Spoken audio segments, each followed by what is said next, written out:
मानस्य नृणां विडम्बनं न यस्य कश्चिद्दयितोऽस्ति कर्हि चेत् द्वेषश्च यस्मिन् विषमा मतिर्नृणाम्।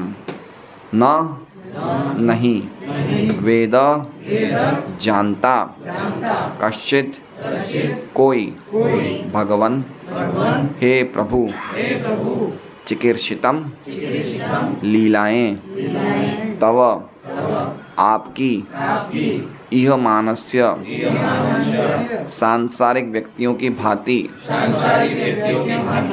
नृणाम सामान्य मनुष्यों का विडंबनम भ्रामक न कभी नहीं यस्य उनका कश्चित् कोई दयितः विशेष कृपा पात्र अस्ति है कर्हिचित कहीं द्वेष ईर्ष्या का पात्र च तथा यस्मिन उनके प्रति विषमा पक्षपात मति ही विचार नृणाम मनुष्यों का।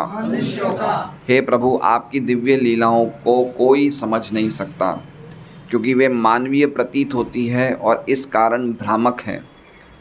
न तो आपका कोई विशेष कृपा पात्र है, न ही कोई आपका अप्रिय है। ये केवल मनुष्यों की कल्पना ही है कि आप पक्षपात करते हैं। ओम अज्ञानतिमिरान्धस्य ज्ञानाञ्जनशलाकया चक्षुरुन्मीलितं येन तस्मै श्रीगुरुवे नमः।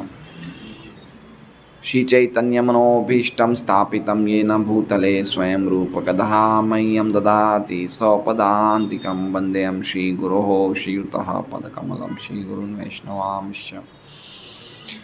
श्रीरूपं साग्रजातं सहगणरघुनाथान्वितं तं सजीवं साद्वैतं सावधूतं परिजनसहितं कृष्णचैतन्यदेवं श्रीराधाकृष्णपादान् सहगणललिता श्रीविशाखान्वितांश्च श्रीकृष्ण चैतन्य प्रभु नित्यानंद श्री अद्वैत गदाधर श्रीवासादि गौर भक्तवृंद। हरे कृष्णा कृष्णा कृष्णा हरे हरे, हरे राम राम राम हरे हरे। सभी भक्तों को प्रणाम। तो कुंती महारानी यहाँ पे बहुत ही अद्भुत प्रार्थना कर रही है, जिसका पिछली प्रार्थना से क्या लिंक है वो हम थोड़ा समझने का प्रयास करेंगे। पिछली प्रार्थना में वो कहती है, मन्ये त्वाम कालम ईशानम अनाधि निधनम विभुम समम चरंतम सर्वत्र भूतानाम यन्मिथः कली। तो ये प्रार्थना में कुंती महारानी कहती है कि आप मेरे सिर्फ भतीजे नहीं हैं, आप साक्षात शाश्वत काल हैं और आप सबको कंट्रोल करने वाले नियामक हैं। आप परमेश्वर हैं। ईशम नमस्य पुरुषम मन्यतम कालम ईशानम, और आप आदि और अंत से रहित हैं और आप सर्वव्यापी हैं, विभु हैं और समम चरंतम सर्वत्र, आप सम रूप से सब जगह विचरण करते हैं, सबको सब तरीके से कृपा देते हैं। भूतानाम यन्मिथः खली, भूतानाम जो प्राणियों में आपके बारे में मतभेद है, लोगों को या आपको ढंग से वो नहीं समझ पा रहे हैं, आपके तत्व को नहीं समझ पा रहे हैं और आपके तत्व को नहीं समझने के कारण उनमें आपस में कली है। कली मतलब आपस में उनके डिसएग्रीमेंट हैं, उनका कारण आप नहीं हैं। ठीक है। भूतानाम यन्मिथः कली, ये आखिरी लाइन थोड़ा समझने जैसी है। भूतानाम यन्मिथः कली ही, भूतानाम मतलब प्राणियाँ, यन्मिथः मतलब आपस में जो परस्पर यन्मिथः भेद है आपको समझने से संबंधित, वो उनके खुद की गलत सोच की वजह से है, ना कि आपकी वजह से है। आपस में कली मतलब आपस में डिसएग्रीमेंट। कोई भगवान को किस प्रकार से समझ रहा है, कोई भगवान को अलग तरीके से समझ रहा है। तो आपस में भगवान के तत्व को जो नहीं समझ पा रहे हैं और भगवान के तत्व को नहीं समझ पाने के कारण उनको कुर्सी पे बैठा दीजिए। उनको भगवान के तत्व को नहीं समझ पाने के कारण उनमें जो गलतफहमियां उत्पन्न हो रही है या डिसएग्रीमेंट हो रहा है उसकी वजह आप नहीं हैं, ये बोलना चाहते। समझिए आखिरी लाइन भूतानाम, पहली 3 लाइन बहुत इजी है क्योंकि उसमें भगवान के गुण हैं। मैं आपको काल समझती हूँ, आपको ईश समझती हूँ, आप सब जगह व्यापी हैं, आप आदि अंत से, ये सब समझने। भूतानाम यन्मित कल, ये अलग कंप्लीटली एक अलग लाइन हो गई। तो भूतों में, प्राणियों में जो आपस में परस्पर जो डिफरेंसेस हैं वो उनके खुद के कन्फ्लिक्ट की वजह से, उनके खुद के आपसी डिसएग्रीमेंट को क्या बोलते हैं हिंदी में, मतभेद की वजह से, आप उसके कारण नहीं हैं। तो अब ये बात आ सकती है कि अगर सब प्राणियों में आपस में मतभेद हैं तो आपके तत्व को कौन जानेगा, आपके तत्व के बारे में सुनिश्चित कौन करेगा। कुंती महारानी ने कहा है कि प्राणी नाम, सभी प्राणियों में मतभेद है आपके तत्व के विषय में, तो फिर आपके तत्व को कौन जानता है। समझे, तत्व को मतलब आपके बारे में सच्चाई किसको पता है, तत्व का अर्थ है सच्चाई, ठीक है। आपकी सच्चाई कौन सुनिश्चित करेगा या कौन आपकी सच्चाई के बारे में जानता है। जब सभी प्राणियों में आपके विषय में जानने में मतभेद है तो कोई तो जानता होगा। तो फिर कुंती कह रही है न वेद, कोई नहीं जानता है। अभी 2 श्लोक में कुंती महारानी ये बता रही है कि आपके बारे में सच्चाई कोई नहीं जानता है, ठीक है। न वेद मतलब नहीं, वेद मतलब जानता है, कश्चित मतलब कोई भी नहीं। जो व्यक्ति सुर हैं वो भी नहीं जानते, जो असुर हैं वो भी नहीं जानते। असुर तो जानते ही नहीं हैं, ठीक है। और सुर में हम मान लीजिए अगर देवताओं को भी समझे तो देवता भी भगवान की लीलाओं को नहीं समझ सकते हैं या भगवान के उद्देश्य को नहीं समझ सकते हैं। जैसे ब्रह्म विमोहन लीला हुई थी, ब्रह्मा विमोहन लीला, उस लीला में भगवान को उनके सखा बोलते हैं कि कृष्णा तुम मुंह खोलो, मैं कुछ तुम्हारे लिए लेके आया हूँ। तो भगवान बोलते मुंह खोल दिया, बोले आंखें भी बंद करो, मैं तुम्हें कुछ दूंगा खाने को। तो भगवान ने आंखें भी बंद कर दी, तो खाने के बदले, लड्डू के बदले फूल देता है मुंह में। क्या देता है? फूल देता है। तो ब्रह्मा जी देख रहे हैं कि ये बच्चे कैसे कर रहे हैं, कृष्ण इनके साथ कैसे कर रहे हैं। भगवान है ये सचमुच, वो लड्डू खिला रहे हैं, वो उल्लू बना रहे हैं, कृष्ण को फूल खिला रहे हैं। भगवान 2 हाथ से, कृष्ण दोनों हाथों से खा रहे हैं। तो ये किस प्रकार के भगवान हैं। तो ब्रह्मा जी भी नहीं समझ सकते हैं। इंद्र भगवान को बच्चा समझता है, ये बच्चा है ना। बोले इसकी क्या औकात, इसने मेरा यज्ञ बंद करवा दिया। तो न वेद कश्चित मतलब जो लोग प्रयास कर रहे हैं भगवान को जानने का वो भी नहीं समझ सकते हैं, और जो लोग नहीं प्रयास कर रहे हैं वो तो समझेंगे, तो बहुत दूर की बात है। न वेद कश्चित भगवंश चिकीर्षितम, भगवान मतलब हे भगवान। चिकीर्षितम मतलब आपकी चेष्टाएं, आपकी लीलाएं, आपके दिव्य कार्य। हे भगवान, आपकी दिव्य चेष्टाएं, आपकी लीलाएं, आपके कार्य कोई नहीं जान सकता। कौन सी कार्य नहीं जान सकता? तो कह रहे हैं तवेह मानस्य निर्णाम विडंबनम। तव मतलब आपकी, इह मानस्य मतलब जो आप लीलाएं करते हैं किस प्रकार, निर्णाम, मनुष्यों की तरह। निर्णाम मतलब मनुष्य। ये वास्तव में विडंबनम है। विडंबनम मतलब ये भ्रामक है। क्या है? आप जो मनुष्यों की रूप में, मनुष्यों की तरह जो लीलाएं कर रहे हैं, जैसे बलराम जी, कृष्ण या राम के मनुष्य की तरह आप आते हैं और जो लीलाएं करते हैं वो भ्रामक हैं। भ्रामक मतलब वो हमें भ्रांति हमारे में पैदा कर देती है। तो निर्णाम विडंबनम का अर्थ क्या है? निर्णाम विडंबनम का अर्थ है, एक वीर राघवाचार्य बोलते हैं, अर्थ नर चेष्टा का अनुकरण मात्र करते हैं, न कि सर्वथा वो मनुष्यों के समान ही होती है। नर चेष्टा मतलब हम जैसे नर या हम जैसे मनुष्य क्या चेष्टाएं करते हैं। चेष्टा मतलब समझ रहे हैं, हम क्या करते हैं काम।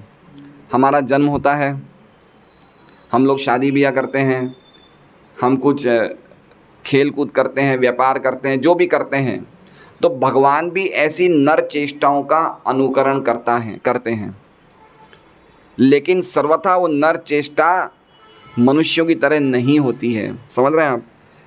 ना कि सर्वथा वो मनुष्य के समान, कर तो नर चेष्टा रहे हैं लेकिन मनुष्य के समान उन चेष्टाएं नहीं हैं।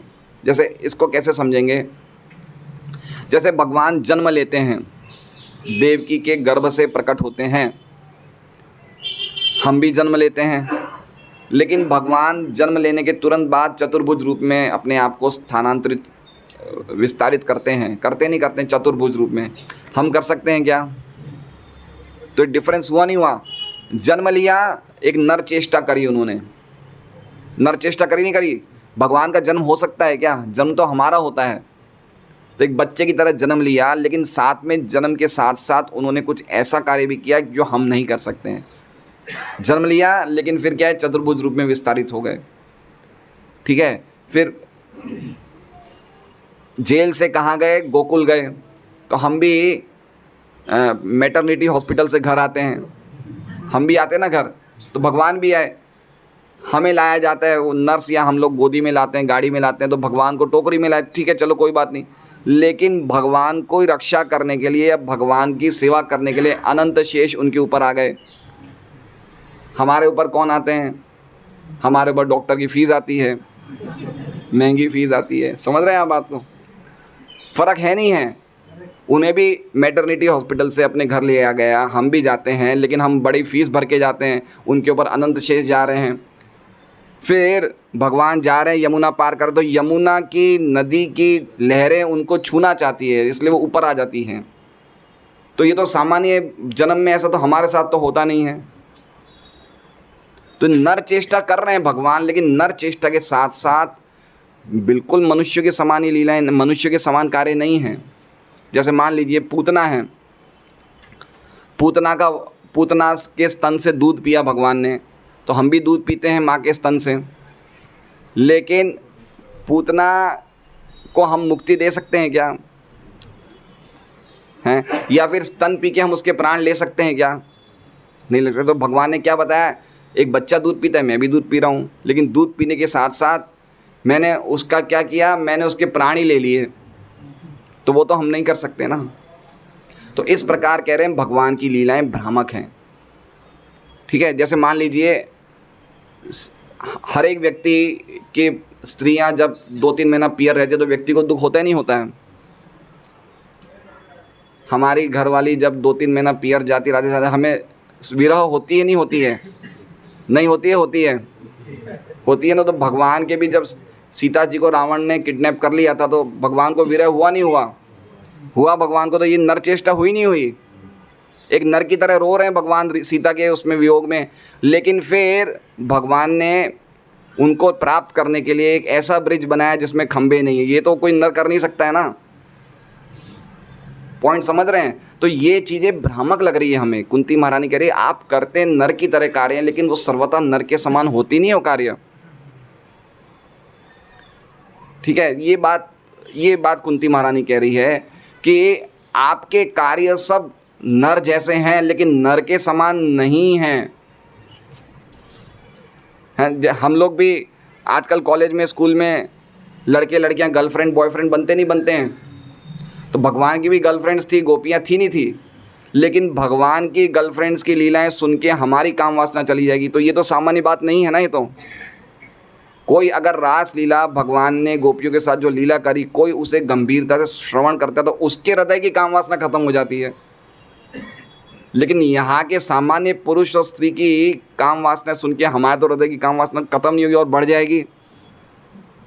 तो ये जो चीज़ें हैं ये भ्रामक हैं, और इस चक्कर में क्या हो रहा है कि जो आपके तत्व को नहीं जानते हैं वो नेगेटिव साइड ले लेते हैं, पॉजिटिव साइड छोड़ देते हैं। समझ रहे हैं? बोले कृष्ण कैसा है तुम्हारा? कृष्ण तो गोपियों के साथ घूमता है, लेकिन वो नहीं देख रहा है कि गोपियों के साथ घूम रहा है, लेकिन उसने गोपियों के लिए 16,000 महल भी तो बनवाए हैं, 16,000 स्त्रियों को मेंटेन भी तो कर रहे हैं। अगर वो 7 साल की उम्र में इधर उधर खेल रहे हैं तो गोवर्धन पर्वत भी तो उठा रहे हैं। तो जो सामान्य व्यक्ति होता है वो नेगेटिव चीज़ लेता है। ये कृष्ण ने पॉलिटिक्स खेला, युद्ध करवाया, लेकिन युद्ध करवाया तो इतने करोड़ों लोगों को मुक्ति भी तो दी भगवान ने। वो चीज़ नहीं देख रहे कि उन्होंने किया क्या। एक सामान्य व्यक्ति झगड़ा करवाता है या आपस में राजनीतिक एक दूसरे दलों से झगड़ा करवाते, कृष्ण ने भी कराया, लेकिन कृष्ण ने उसके पीछे उद्देश्य क्या था कि एक साथ 64-65 करोड़ योद्धा एकत्रित होंगे एक जगह, उन सबको मेरे देखने मात्र से मुक्ति मिल जाएगी। तो ऐसा कोई हो सकता है, कोई कर सकता है ऐसा? हो सकता है उन 64 करोड़ योद्धाओं को मुक्ति प्राप्त करने के लिए करोड़ों जन्म लग जाते, वो उनको एक झटके में मिल गई। और ऐसा भी नहीं था कि सबने भगवान को देखा, भाई 64 करोड़ योद्धा लड़ रहे हैं तो एक ही जगह तो लड़ नहीं रहे हैं, बहुत बड़ा प्रांगण है, कुरुक्षेत्र का बहुत बड़ा मैदान है, तो कोई कहाँ लड़ रहा है। लेकिन चूंकि भगवान उस युद्ध स्थल में थे, तो जो भी उस युद्ध स्थल में मरा उसको मुक्ति मिलती है। तो आप समझ रहे हैं भगवान की करुणा देखिए। पूतना जहर देने आई, लेकिन भगवान ने जहर वाली साइड नहीं देखा। भगवान ने क्या देखा? उसने सर्विस क्या करी है। सर्विस तो माँ की तरह करी है ना उसने, तो उसको जगह तो माँ का स्थान मिलना चाहिए, नहीं मिलना चाहिए। तो भगवान हमारा पॉजिटिव एस्पेक्ट देखते हैं और हम भगवान का नेगेटिव एस्पेक्ट देखते हैं। पॉइंट समझ रहे हैं आप बात को? इसलिए कह रहे हैं कि आपकी जो भी लीलाएं हैं, तवेह मानस्य नृणाम विडंबनम, वो भ्रामक हैं वो। फिर आगे कह रहे हैं न यस्य कश्चित, न मतलब कोई नहीं, यस्य आपका, कश्चित कोई भी नहीं है, दयितो आपका कोई भी प्रिय नहीं है, अस्ति कोई प्रिय नहीं है, कर्हिचित द्वेष्यस और न ही आप किसी से द्वेष करते हैं। तो भगवान कह सकते भाई मैं पांडवों के लिए युद्ध कर रहा हूँ, कौरवों के सामने लुट कर, तो ये क्या प्रिय और द्वेष नहीं है? ये प्रिय और नहीं लग रहा है लोगों को? क्या लग रहा है भाई मेरे में तो विषमता है, मेरे में तो वैषम्य की भावना है। विषमता मतलब समझ रहे हैं ना, पक्षपात की भावना है मेरे में, दिख ही रहा है मैं पांडवों के प्रति हूँ और कौरवों के प्रति नहीं हूँ, कौरवों के विरोध में हूँ। तो बोले नहीं, ये आप नहीं हैं। विषमा यस्मिन विषमा मतिर नृणाम, यस्मिन मतलब आप में, विषमा विषमा मति मतलब मति जो विषम मति है, लोगों की मति विषम है, आपकी मति विषम नहीं है। समझ रहे हैं? क्या समझे आप? यस्मिन विषमा मतिर नृणाम, आपके बारे में लोगों की मति विषम है, लेकिन आपके खुद के मन में ऐसी कोई भावना नहीं है। ये बात कुंती महारानी कहना चाहती है। तो समझ गए आप लोग श्लोक? आपके बारे में सत्य कोई नहीं जानता, आपकी लीलाओं के बारे में, आपकी चेष्टाओं के बारे में, आप क्यों मनुष्य की तरह भ्रामक लीलाएं करते हैं। यद्यपि आप नर चेष्टा करते हैं, लेकिन आपकी लीलाएं मनुष्यों के समान नहीं होती है। ना ही आपका कोई प्रिय है, नहीं आप किसी से द्वेष करते हैं। जो लोगों के मन में ऐसी भावना है, उन खुद की बुद्धि विषम है, आप विषम नहीं हैं। ठीक है? तो ये देखिए बहुत अद्भुत श्लोक है ये। विषमा मतिर नृणाम, विषमा मतलब अगर हम रजोगुण में तमोगुण में हैं तो हम भगवान को भी रजोगुणी तमोगुणी समझेंगे। हमारी जो स्थिति है उस स्थिति से हम भगवान को देख रहे हैं। ठीक है? हम अपना जो हमारी सोच की भावना है वो भगवान पे लादना चाहते हैं। जैसे एक भक्त थे, वो ठाकुर जी की बहुत सेवा करते थे अच्छी तरह, मतलब टाइम पे शयन कराना, टाइम पे उठाना। तो एक बार शायद मायापुर की कहीं की बात है, तो एक बार उनके घर में उन्होंने ठाकुर जी को विराजमान कर रखा था, दर्शन खुले थे और वो कोई भागवतम क्लास सुनने चले गए। तो ठाकुर जी के मंदिर के पास ही खिड़की थी, तेज़ बारिश आ गई। तो बारिश आ गई, तेज़ हवाएं चलने लग गई, तो उनको ध्यान है मैंने तो खिड़की खुली रख दी। तो भागवतम क्लास में बीच में भागते भागते गए और वो वापस अपने घर पे आए और मंदिर में देखा कि ठंडी हवा आ रही है, बारिश आ रही है, तो खिड़की बंद करी और फिर क्या किया उन्होंने, गरम गरम चाय ठाकुर जी को भोग लगाई। कि उनको सर्दी लग गई होगी ना, सर्दी लगी होगी तो उनको चाय पिलाऊंगा तो अच्छा लगेगा, तो गरम गरम चाय भोग लगाई। तो अब इसमें क्या हमें लग रहा है, वो कौन भक्ति क्या है ये?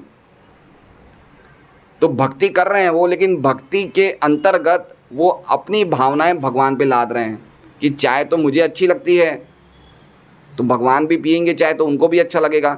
भगवान को क्या अच्छा लगता है वो नहीं कर रहे हैं, लेकिन हमें क्या अच्छा लग रहा है वो भगवान पे लाद रहे हैं।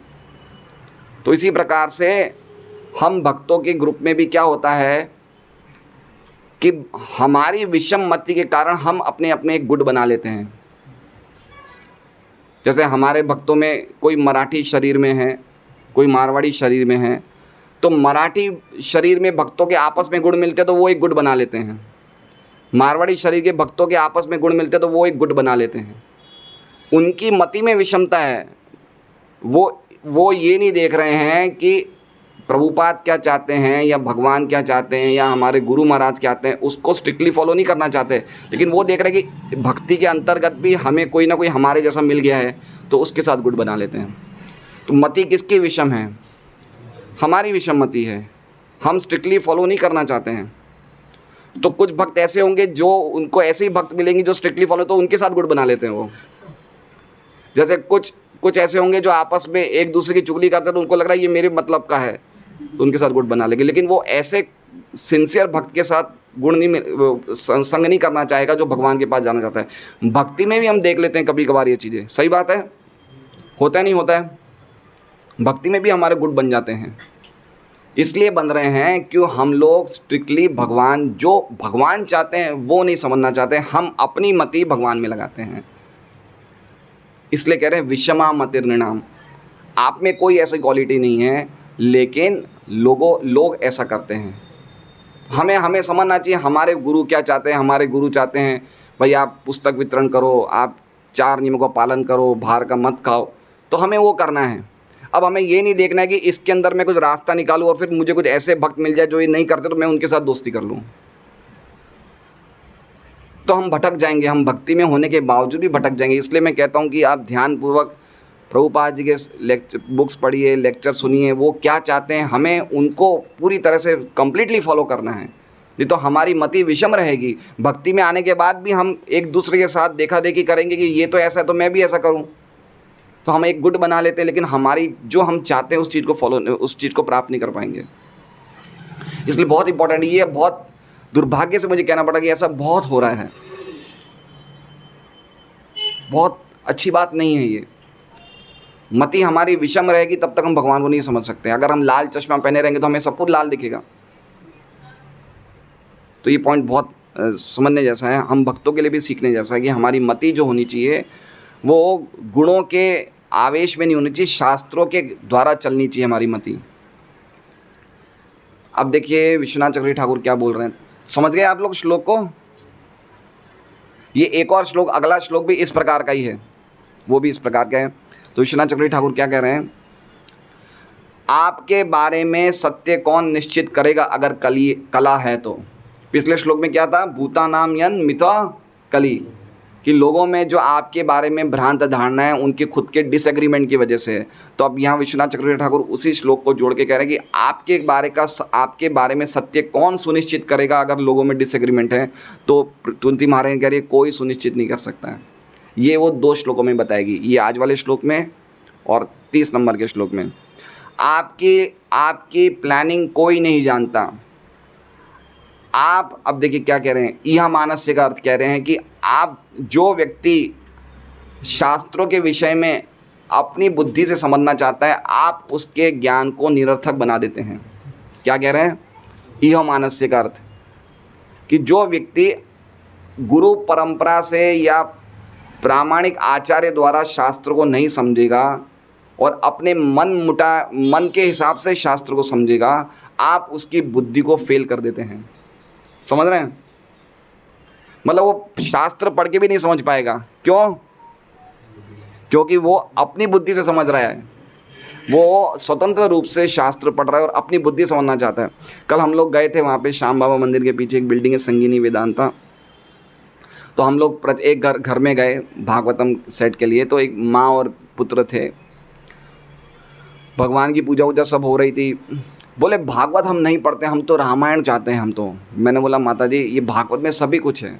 बोले हम लोग तो राम को चाहते हैं। मैंने राम और कृष्ण में भेद क्या है? फिर उनके बेटे बोले हमारे इष्ट तो श्याम बाबा हैं। आप समझ रहे हैं?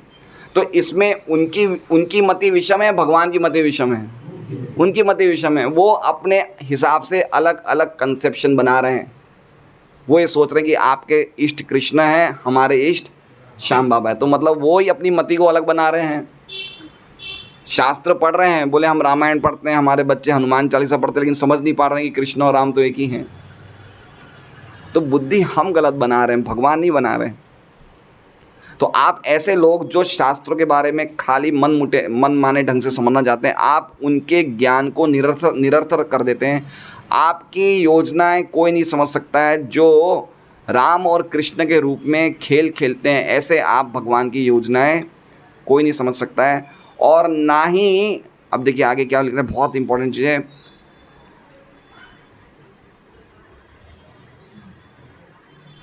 कैसे हिंदी में कैसे भाई, नॉट लेटिंग, हाँ, जो व्यक्ति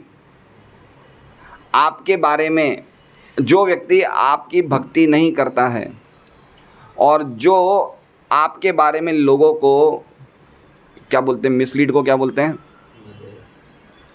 मिसलीड मतलब पथभ्रष्ट करता है, जो आपके बारे में दूसरे लोगों को पथभ्रष्ट करता है, आप उनको अपने मधुर गुण प्रकाशित नहीं करते हैं। ये गीता में भगवान क्या कह रहे हैं, नाहम प्रकाश सर्वस्य योग माया समावृतः।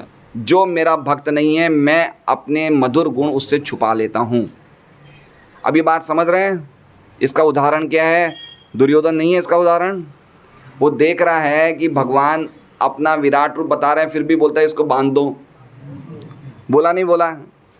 क्यों? क्योंकि वो भगवान का भक्त नहीं है, इसलिए भगवान ने अपने ऐश्वर्य वाले गुण उससे छुपा लिए। देखे नहीं देखे आपने? इसलिए कह रहे हैं कि आप ऐसे मूर्खों के सामने अपने मधुर गुण छुपा लेते हैं, उनको समझने नहीं देते, आप समझने नहीं देते। इसलिए हम देखते हैं कि कितने लोगों के कितने अलग अलग आइडिया हैं भगवान के बारे में, है नहीं है? कितने अलग अलग आइडिया हैं। तो ये कुंती महारानी कहना चाहती है कि उनके आइडिया ऐसे, उनकी इच्छा थी आपसे विमुख होने की, इसलिए आपने उनको उल्टा सिखा दी, उल्टी पट्टी पढ़ा दी। पॉइंट समझ रहे हैं? जो व्यक्ति आपसे विमुख होता है, आप उसको पथभ्रष्ट कर देते हैं, ये कह रही है कुंती महारानी। जो आपको जानने की इच्छा नहीं रखता है, आप उसके ज्ञान को निरर्थक कर देते हैं। ठीक है, अब हम देख रहे हैं कि हिरण्यकश्यप है ना, हिरण्यकश्यप अपने बेटे को बोलता है कि तू इतना ताकत से मेरे सामने कैसे बोल रहा है, तेरे पास ये बल कहाँ से आ रहा है, भागवतम में है नहीं है? बोले तू डर नहीं रहा है बिल्कुल मेरे से, ये शक्ति तेरे में कहाँ से आ रही है? क्योंकि कहीं किसी से भी प्रहलाद मरते नहीं है ना, कितनी हिरण्यकश्यप ने प्रयास किया प्रहलाद को मारने, मरते ही नहीं है। तो बोले तेरे में शक्ति कहाँ से आ रही है? तो प्रहलाद महाराज क्या जवाब देते हैं पता है? जो आप में आ रही है वही मेरे में। बोले जहाँ से मेरे में शक्ति आ रही है, वहीं से तो आप में भी आ रही है, हम दोनों का स्तोत्र तो एक ही है। ये बोलने के बाद भी हिरण्यकश्यप नहीं समझ रहे हैं कि ये भगवान है ये। और देखिए कृष्ण का गुण देखिए, हिरण्यकश्यप ने किसने मारा हिरण्यकश्यप को? नरसिंह भगवान ने, है ना। और रावण को किसने मारा? राम ने। लेकिन फिर भी हिरण्यकश्यप को और रावण को मुक्ति नहीं मिली। मुक्ति कब मिली? जब वो शिशुपाल बन के कृष्ण से मरे तो। इसलिए सभी अवतारों में कृष्ण ही ऐसा है जो मुक्ति देते हैं। पॉइंट समझ रहे हैं? राम से रावण मरा तो रावण को मुक्ति नहीं मिली, रावण को गति मिल गई अच्छी की हुई, शिशुपाल जैसा बड़ा राजा बन गया। लेकिन मुक्ति कब मिली? जब कृष्ण से मरा। तो राम कृष्ण तो एक ही हैं, लेकिन बताया गया कि कृष्ण की जो करुणा है, वो करुणा के सामने कोई की करुणा नहीं है। ये लघु भागवतामृत में कि जितने भी विष्णु अवतार हैं उसमें कृष्ण ही मुक्ति दे रहे हैं सबको। तो देखिए कितने असुरों को मारा कृष्ण ने, और सब असुरों को, इतने असुरों को किसी ने नहीं मारा। बचपन से ही असुरों को मारना शुरू कर दिया। पूतना हो गई, अघासुर हो गया, शक्टासुर हो गया। अच्छा शक्टासुर देख लीजिए क्या लीला है, बच्चे लात मारते हैं, छोटे बच्चे पलंग पे ऐसे लात मारते नहीं मारते, ऊपर नीचे लात करते ना, तो भगवान ने भी ऐसे ही छोटे बच्चे लात मार के क्या वो पूरा ठेला ही तोड़ दिया। तो क्या है ये विडम्बनम है नहीं है ना। तो कितने असुरों को मारा, कुवलिया पीड़ को मारा, हाथी को मारा, मुष्टिक को मारा, चारुण को मारा, तो कितने असुरों को। तो क्या क्यों मारा है इतना लोगों को? लोगों को लगेगा इतने लोगों को मारते हैं कैसे भगवान है, लेकिन मारा नहीं, उनको उद्धार कर दिया, उनको अपना धाम दे दिया, उनको मुक्ति प्रदान कर दी। वो नहीं देख रहे हैं कि भगवान क्या कर रहे हैं। हर एक व्यक्ति के बारे में, हर एक व्यक्ति के अलग अलग विचार हैं आपके बारे में यस्मिन विषमा मति नृणाम। अब देखिए वापस विश्वनाथ चक्रवर्ती ठाकुर वही उदाहरण दे रहे हैं कि सूर्यदेव सूर्यकांत मणि पे आसक्ति करके अपने खुद के गुण देता है, अंधों के प्रति वो उदासीन रहता है, चक्रवाक पक्षी के प्रति वो करुणा करता है। चक्रवाक पक्षी पता है आपको? चक्रवाक पक्षी है जो सूर्य को देख के बड़े खुश हो जाते हैं और अंधेरे को देख के बड़े मायूस हो जाते हैं। तो जैसे सूर्य आते हैं सुबह सुबह, चक्रवाक पक्षी बड़े खुश होते हैं। तो चक्रवाक पक्षी पे आप करुणा करते हैं, और आप सूर्यदेव जो व्यक्ति आपसे डरते हैं या आपसे द्वेष करते हैं, ऐसे डाकू, चोर और उल्लू, वो आपके लिए खतरनाक हैं, आप उनके लिए खतरनाक हैं।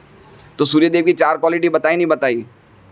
एक आसक्ति, इसके प्रति सूर्यकांत मणि के प्रति आसक्ति, और अंधों के प्रति उदासीनता, चक्रवाक पक्षी के प्रति करुणा, और जो चोर डाकू उल्लू हैं उनके प्रति विषमता। तो ये सूर्यदेव की क्वालिटी नहीं है, ये वो 4 लोगों की क्वालिटी है।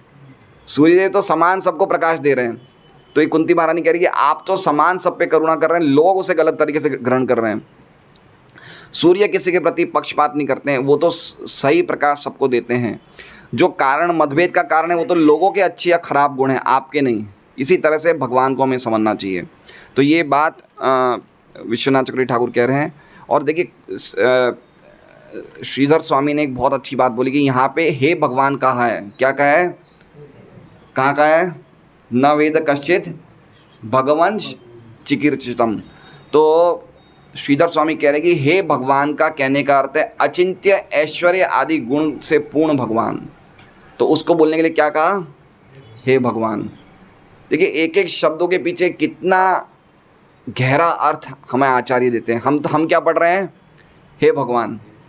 लेकिन हे भगवान के पीछे श्रीधर स्वामी क्या कहना चाहते हैं? कुंती महारानी ऐसा बोलना चाहती है कि अचिंत्य ऐश्वर्य आदि गुणों से पूर्ण भगवान। तो आगे क्या कह रहे हैं श्रीधर स्वामी? आप मनुष्यों की अनुकरण करने की इच्छा से जो लीलाएं करते हैं उनको कोई नहीं जान सकता है। ना आपका कोई प्रिय है ना कोई अप्रिय है, लेकिन फिर भी अज्ञानी मनुष्य आप में विषम मति रखते हैं। मनुष्यों का विडंबनम अनुकरण। विडंबनम को क्या बताया श्रीधर स्वामी ने? अनुकरण। विडंबन मतलब अनुकरण कर रहे हैं, मनुष्य की तरह लीलाएं अनुकरण कर रहे हैं। यह मानस्य मतलब करना चाहते हैं, और यस्मिन मतलब आप में लोगों को, आप में अनुग्रह और निग्रह है, ये लोगों की गलत भावना है। अनुग्रह मतलब समझ रहे हैं? अनुग्रह मतलब किसी पे कृपा करना, और निग्रह मतलब किसी को दंड देना। ये लोगों की गलत भावना है, आप में ऐसी भावना नहीं है, ये श्रीधर स्वामी कह रहे हैं। ठीक है, हम प्रभुपाद जी का तात्पर्य पढ़ते हैं। तात्पर्य: पतित आत्माओं पे श्री भगवान की कृपा समान रूप से वितरित होती है, वे किसी से शत्रुता नहीं रखते हैं। श्री भगवान को मनुष्य समझने की धारणा ही भ्रामक है। देखिए लिखा है ना, मनुष्य समझने की धारणा ही भ्रामक है। उनकी लीलाएं मनुष्य के ही समान प्रतीत होती है, लेकिन वास्तव में वे दिव्य होती है और किसी भौतिक कल्मश से सर्वथा रहित होती है। अब एक बात समझिए, अब भगवद गीता में क्या कह रहे हैं भगवान? जन्म कर्म च मे दिव्यम एवं यो वेति तत्वतः त्यक्त्वा देहम पुनर्जन्म नेति मामेति सोर्जुन। तो भगवान गीता जी में क्या कह रहे हैं कि मेरे जन्म और कर्म दिव्य हैं, जो तत्व से समझ जाता है वो मेरे पास पहुंच जाता है। अब इसमें कुंती महारानी क्या कह रही है? आपके बारे में कोई जान ही नहीं सकता। तो ये दो विरोध है नहीं है। कुंती महारानी क्या कह रही है? न वेद कश्चित भगवंश, आपके बारे में सत्य कोई नहीं जान सकता, आपकी चेष्टा आपकी लीलाओं के बारे में। और वहाँ पे भगवान क्या कह रहे हैं? जो मेरी लीलाओं के सत्य बारे में। तो ये क्यों डिफरेंस क्यों है बताइए? कुंती महारानी कह रही है कि आपके बारे में लीलाएं, आपकी लीलाओं की, आपकी चेष्टाओं का सत्य कोई नहीं जान सकता है। और भगवान गीता जी में कह रहे हैं कि जो मेरी लीलाओं और मेरे कर्म जन्म का सत्य जान जाता है वो। हाँ बोलिए प्रभु। कुंती महारानी कहती है कि जो मानवीय लीला आप कर रहे हैं वो कोई नहीं जान पाता है। भगवान जो मानव की तरह लीला करते हैं वो कोई नहीं जानता। तो दिव्य तत्व से जो कोई जानता है भगवान कहते हैं वो आपके पास। हाँ, लेकिन वो भी मानवीय ही है। भगवान गीता बोल रहे तो मनुष्य की तरह ही बोल रहे हैं। बोलिए माता जी। शरणागत होते हैं, वो भगवान की लीलाएं जान सकता है, वो ये जान सकता है ना, बाकी वो कोई नहीं जान सकता। हाँ, आप थोड़ा सा पास आ गए हैं, नज़दीक आ गए हैं। बात हाँ, पॉइंट ये है कि जो बिल्कुल स्पष्ट शब्दों में जाए कि जो भगवान के जो भक्त हैं वो नहीं बने। हाँ भगवान के भक्त हैं और पास आ गए हैं, जो गुरु परंपरा से प्रॉपर ज्ञान को प्राप्त करता है वही समझ सकता है। जो अपने मन से मन माने तरीके से सोचेगा वो नहीं समझ सकता है। हम देख रहे हैं बात, कितने लोगों से मिलते हैं लेकिन जो प्रॉपर परंपरा में नहीं है वो कुछ अपनी अपनी बातें बोलते हैं, है ना। किशन ने ऐसा क्यों किया, किशन ने ये क्या किया, पंजाबी लोग किशन बोलते हैं कृष्ण को, किशन ऐसा क्यों करता है तो लोगों के कितने अलग अलग आइडियाज़ हैं। क्यों भक्ति कर रहे हैं, भक्ति वो भी हैं, भक्ति भी करते हैं, नाम लेते हैं, गीता भागवत भी पढ़ते हैं, लेकिन एक प्रामाणिक प्रभुपाद जैसे प्रामाणिक आचार्यों की भागवत गीता नहीं पढ़ते हैं तो वो नहीं समझ पा रहे हैं।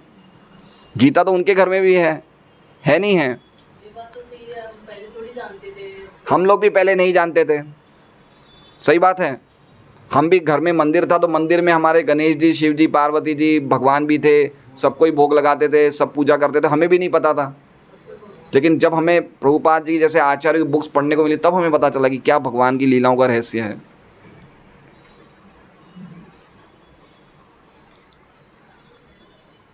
निसंदेह वे अपने शुद्ध भक्तों को पक्षपात करने वाले माने जाते हैं, लेकिन वास्तव में वे कभी पक्षपात करते नहीं।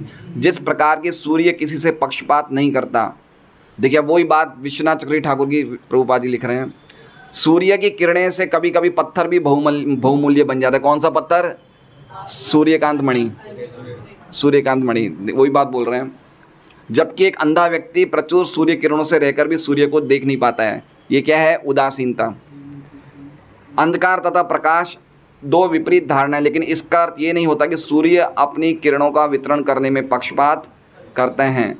सूर्य की किरणें सबके लिए सुलभ है, लेकिन ग्रहणकर्ताओं की क्षमताएं भिन्न भिन्न हैं। आप समझ रहे हैं, ग्रहणकर्ताओं की क्षमताएं। अब देखिए एक बात समझिए, प्रभुपाद जी हम सबको कह रहे हैं कि आप निरपराध पूर्वक हरे कृष्णा कृष्णा कृष्णा हरे हरे, हरे राम राम राम हरे हरे। आप बिल्कुल अच्छी तरह 16 माला का जप करिए, 4 नियमों का पालन करिए। तो हम पे समान रूप से कह रहे हैं ना। अब हम में से कुछ ऐसे भक्त होंगे यहाँ बैठे हुए जो बहुत स्ट्रिक्टली फॉलो कर रहे हैं और जो बहुत स्ट्रिक्टली नहीं फॉलो कर रहे हैं, सही बात है। तो जो स्ट्रिक्टली फॉलो कर रहे हैं उनको पूरा प्रकाश मिल रहा है सूर्य का, जो स्ट्रिक्टली फॉलो नहीं कर रहे हैं पूरा प्रकाश सूर्य मतलब पूरी प्रभुपाद जी की कृपा मिल रही है, और जो नहीं कर रहे हैं उनको कृपा मिल रही है लेकिन रुक रुक के मिल रही है। तो हम पे भी हुआ नहीं हुआ ये निश्चित। भाई हम लोग प्रभुपाद जी कहते हैं आप पुस्तक वितरण हम करते हैं तो प्रभुपाद जी कृपा करेंगे, सब पे करेंगे, भक्त तो सब पे, लेकिन हम लोग एक विशेष कार्य कर रहे हैं जो प्रभुपाद जी को पसंद है, तो प्रभुपाद जी कृपा ज़्यादा करते हैं। तो उसमें प्रभुपाद जी की तो कोई पक्षपात नहीं है ना। हम किस प्रकार से उसको ग्रहण कर रहे हैं वो हम पे हैं। तो यही बात यहाँ पे समझाई जा रही है कि जितना स्ट्रॉन्ग भक्ति हम करेंगे, भक्ति के सिद्धांत को समझेंगे, उतनी आचार्यों की कृपा मिलेगी। और हम ही खुद अपने दरवाजे बंद कर देंगे तो सूर्य का प्रकाश कहाँ से आएगा? सूर्य की किरणें सबके लिए सुलभ है, लेकिन ग्रहणकर्ताओं की क्षमताएं भिन्न भिन्न हैं।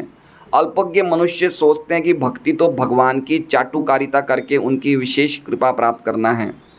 वस्तुतः श्री भगवान की दिव्य प्रेम में सेवा में लगे शुद्ध भक्त कोई व्यापारी समुदाय नहीं। आप समझ रहे हैं, भक्ति तो भगवान की चाटुकारिता, चाटुकारिता मतलब पता है? चापलूसी। लेकिन अब चापलूसी का अर्थ क्या होता है? देखिए चापलूसी का अर्थ क्या होता है, जैसे कोई व्यक्ति है जो पॉलिटिशियन है या कोई मंत्री है, उसकी चापलूसी करता है, करते नहीं करते हम देखते हैं।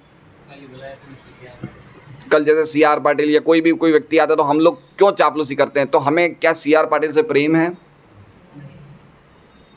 हमें क्या करना है? अपना उल्लू सीधा करना है, सही बात है ना। हमें प्रेम तो नहीं है। तो जैसे चाटुकारिता का अर्थ क्या कहना चाहते हैं कि बहुत लोग देवताओं की अलग अलग पूजा करते हैं, तो उनको देवताओं से अपना उल्लू सीधा करना है, देवताओं से प्रेम नहीं है। तो इसलिए लोगों को ऐसा लगता है कि जो भगवान की भक्ति कर रहे हैं वो भी एक क्या तरीके से चाटुकारिता है, लेकिन ऐसा नहीं है।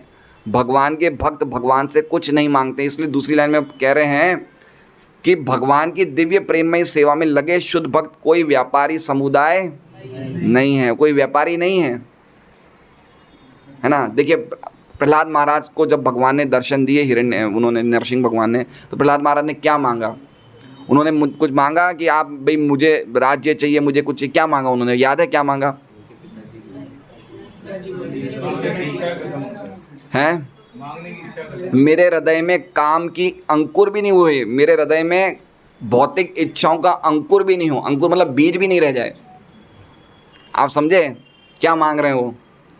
पिता का तो उद्धार मांगा ही मांगा, वो तो उन्होंने पहले ही मांग लिया, लेकिन बाद में वो बोले कि मेरे हृदय में भौतिक विषय कामनाओं का एक बीज भी नहीं रहा। तो ये चाटुकारिता कहाँ है? ये दिव्य प्रेम संबंध है।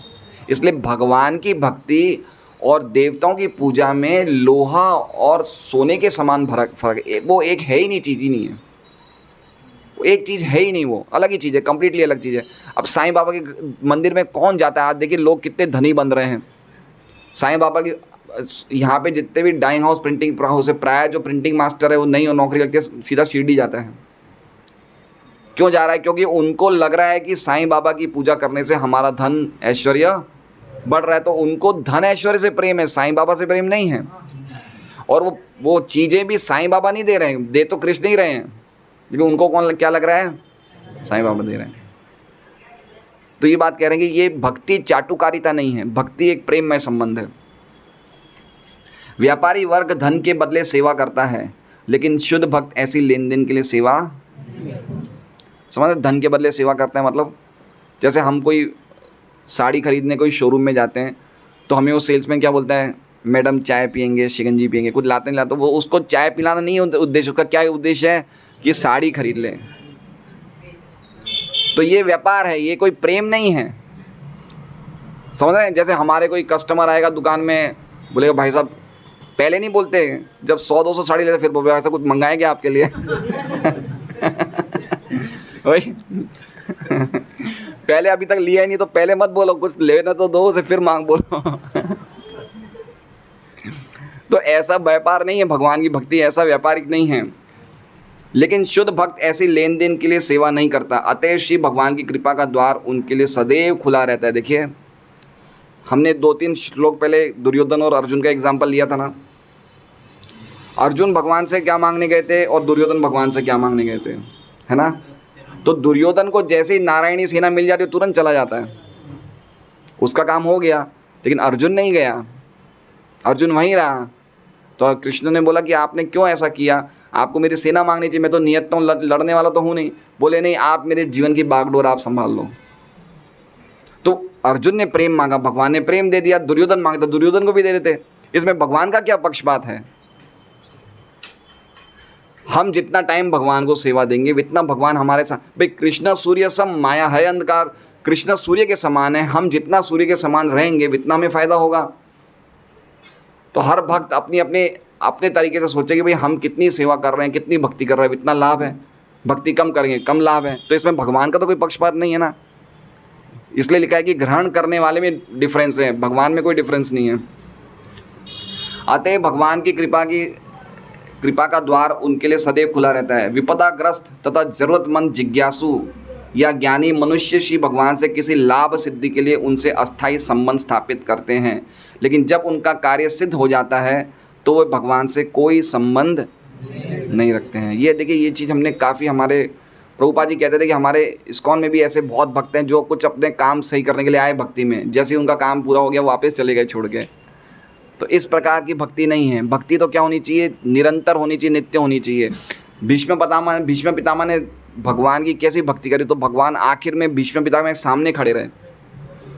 मतलब भीष्म पितामह जैसे बाणों की शैया पे थे तो उनकी जो स्थिति थी वो अपना सिर भी नहीं हिला सकते थे, इतने बाण लगे हुए थे उनको, एक ही जगह पे उनका सिर रहता था। लेकिन भगवान इस प्रकार से खड़े हुए कि जहाँ उनका सिर टिका हुआ है वहीं पे भगवान ने उनको दर्शन दिए। तो भीष्म पितामह ने कोई भौतिक चीज़ें नहीं मांगी। भीष्म पितामह भगवान के महान भक्त थे, तो भगवान ने साक्षात उनके सामने खड़े रहे।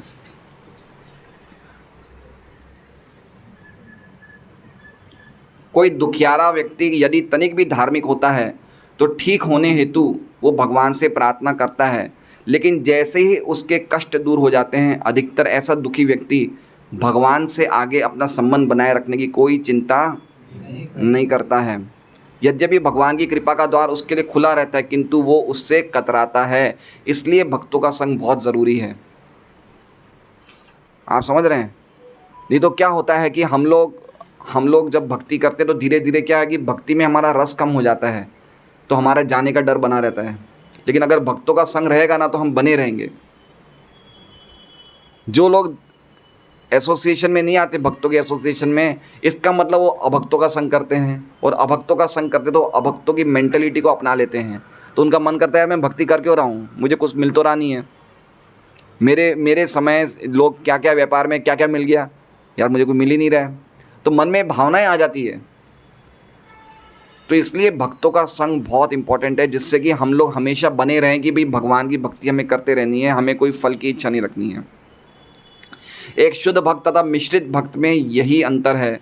जो लोग भगवान की सेवा के बिल्कुल विरुद्ध रहते हैं वे घोर अंधकार में रहे हुए माने जाते हैं। जो आवश्यकता के समय भगवान से प्रार्थना करते हैं वे कृपा के आंशिक पात्र हैं। देखिए वही सूर्यदेव वाला एग्जाम्पल आ गया। जो भगवान की सेवा के बिल्कुल विरुद्ध रहते हैं वे घोर अंधकार में रहे हुए माने जाते हैं। कौन हुए? उल्लू, डाकू, चोर। ठीक है।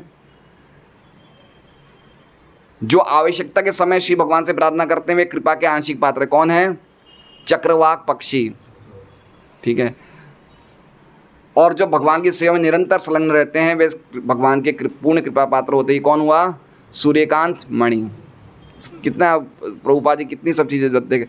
श्री भगवान की कृपा प्राप्त करने में ऐसे पक्षपात ग्रहणकर्ता, हाँ, श्री भगवान की कृपा प्राप्त करने में ऐसा पक्षपात ग्रहणकर्ता पर निर्भर करता है। ये परम कृपालु श्री भगवान के पक्षपात के कारण नहीं है।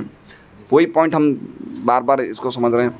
जब श्री भगवान अपनी पूर्ण कृपामय शक्ति द्वारा इस जगत में अवतरित होते हैं तो वे मनुष्य की तरह क्रीड़ा करते हैं। अतएव ऐसा प्रतीत होता है कि वे अपने भक्तों का पक्षपात करते हैं, लेकिन ऐसा नहीं है। ऐसा पक्षपात दिखने के बावजूद उनकी कृपा समान रूप से वितरित होती है। देखिए क्या कह रहे हैं, अगर हमें लग भी रहा पक्षपात है तो भी कृपा देने में तो वो गड़बड़ नहीं कर रहे हैं। हमें लग रहा है पक्षपात है, लेकिन फिर भी असुरों को मारा तो उनको भी तो उद्धार हुआ नहीं हुआ।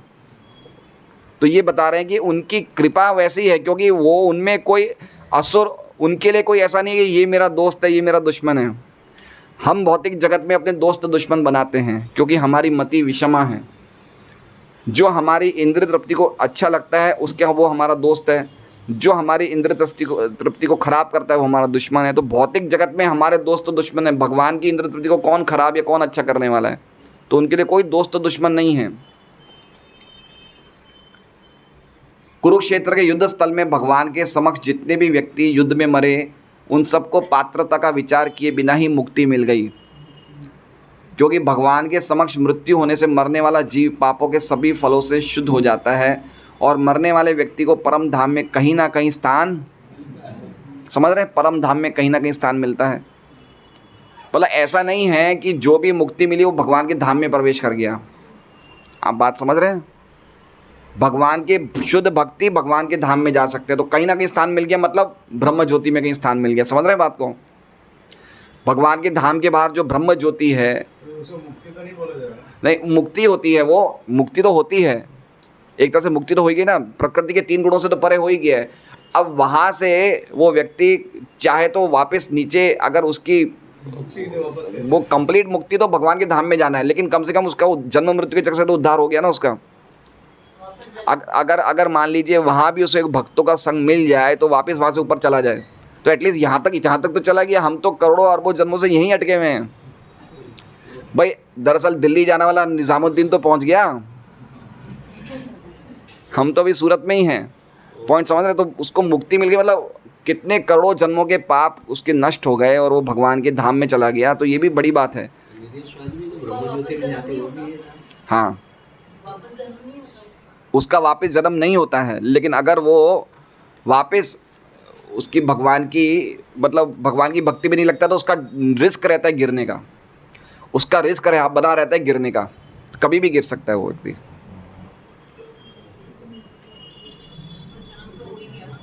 हाँ, जन्म हो गया, लेकिन बहुत अगर मान लो वहाँ भी उसका कोई संग हो जाए भक्तों से तो वापस जैसे बहुत सारे निर्विशेषवादियों का भी भगवान के भक्तों से संग हुआ नहीं हुआ तो उनका कल्याण हुआ नहीं हुआ। सुखदेव गोस्वामी भी निर्विशेषवादी थे, ब्रह्मवादी थे। 4 कुमार भी निर्विशेषवादी हैं। 9 योगेंद्र भी निर्विशेषवादी ब्रह्मवादी थे। तो ये लोग भी भगवान के भक्तों के संग इनको प्राप्त हुआ नहीं हुआ? तो ऐसे ही जो निर्विशेषवादी जो घूमते हैं उनको भी भगवान के भक्त से संग होगा तो वो भी भगवान के धाम चले जाएंगे। भगवान के धाम जाने के लिए तो भक्ति तो करनी पड़ेगी, ऐसे नहीं जा सकते। पॉइंट ये कहने का, लेकिन उनका मुक्ति होने का अर्थ है कि वो प्रकृति के 3 गुणों से परे हो गए, जन्म मृत्यु के चक्र से एक बार तो परे हो गए हैं। अब वहाँ खाली शुद्ध भक्तों का संग हो जाए तो उनका बहुत तेज़ी से उनका क्लियरेंस हो जाता है। जन्म मृत्यु के चक्कर से बाहर निकले तो मुक्ति हो ना। हाँ, मुक्ति हो गई, लेकिन उनका रिस्क रहता है गिरने का रिस्क बना रहेगा, क्योंकि वो अभी तक हृदय में पूरी तरह से भगवान की भक्ति की भावना उनके हृदय में स्थापित नहीं हुई है। वो तो कोई भक्त के संग से ही होगी। पॉइंट समझ रहे हैं आप? निर्विशेषवादी भी तो ब्रह्म ज्योति में जाती है, उनके भी जन्म मृत्यु चक्कर से। निर्विशेषवादी भी ब्रह्म ज्योति में जाते हैं, वो भी गिर सकते हैं, रिस्क रहता है उनका। वारंटी है, गारंटी नहीं है। कंप्लीट गारंटी नहीं है, कंप्लीट गारंटी नहीं है, वो गिर सकते हैं। ये अन्य अरविंदाक्ष विमुक्त मानिनस, जो समझते हैं कि वो मुक्त हो गए लेकिन मुक्त नहीं हुए अभी तक, तो कहीं ना कहीं रहते हैं वो, लेकिन वापस आ सकते हैं, डर रहता है उनका।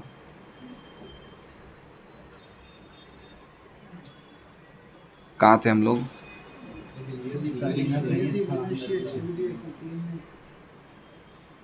नीचे से देखना क्या? अच्छा, मैं दूसरा श्लोक देख रहा हूँ। यदि मनुष्य सूर्य किरणों के समक्ष बैठे तो उसे निश्चित रूप से उष्मा तथा पराबैंगनी किरणों का लाभ होता है। पराबैंगनी मतलब समझ रहे हैं? Ultraviolet rays. निष्कर्ष ये निकलता है कि भगवान कभी पक्षपात नहीं करते हैं। सामान्य मनुष्य का यह सोचना अनुचित है कि वे पक्षपात करते हैं। तो देखिए, बहुत ही कुंती महारानी पहले क्या कहती है, नटो नाट्य दरो यथा, कि आपकी लीलाएं कौन समझ सकता है, लेकिन कुंती महारानी समझ रही है, क्योंकि वो भक्त है ना। वो समझ रही है कि कैसे कितना क्या रहस्य की बातें कुंती महारानी बता रही है। तो हमें समझना चाहिए कि भगवान की भक्ति करने वाला व्यक्ति, शुद्ध भक्ति करने वाले भगवान के बारे में थोड़ा बहुत जान सकता है, कोई कुछ नहीं जान सकते। श्रीमद् भागवतम की जय। वांछा कल्पतरुभ्यश्च कृपा सिंधुभ्येव च पतितानां पावनेभ्यो वैष्णवेभ्यो नमो नमः। आज प्रथम बार कौन कौन भक्त आए हैं? पहली बार? अच्छा, आप सत्यराज प्रभु के सास ससुर आए हैं। आपका शुभ नाम बाबूजी? विजय जी शर्मा। माता जी आपका? द्रौपदी शर्मा,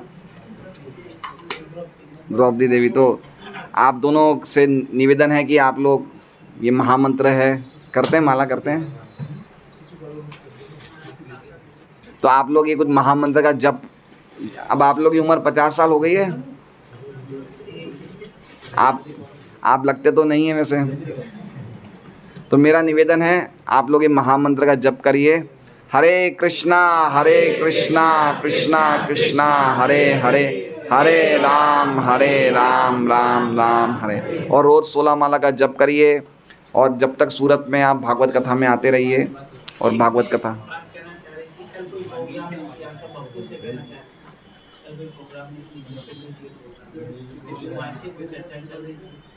ये जो रामायण पे बोलने आते हैं ना, विश्वास, कुमार विश्वास, तो लोगों का ये मत था, काफी लोगों से मिलती जुलती हुई लोगों का ये मत था कि उस शख्स की अगले 4 साल, ये कलयुग का लक्षण है कि लोग जो कलयुग का एक विशेष लक्षण है कि ऐसा लग रहा है कि हम धर्म कर रहे हैं लेकिन हम सच्चे धर्म से दूर जा रहे हैं।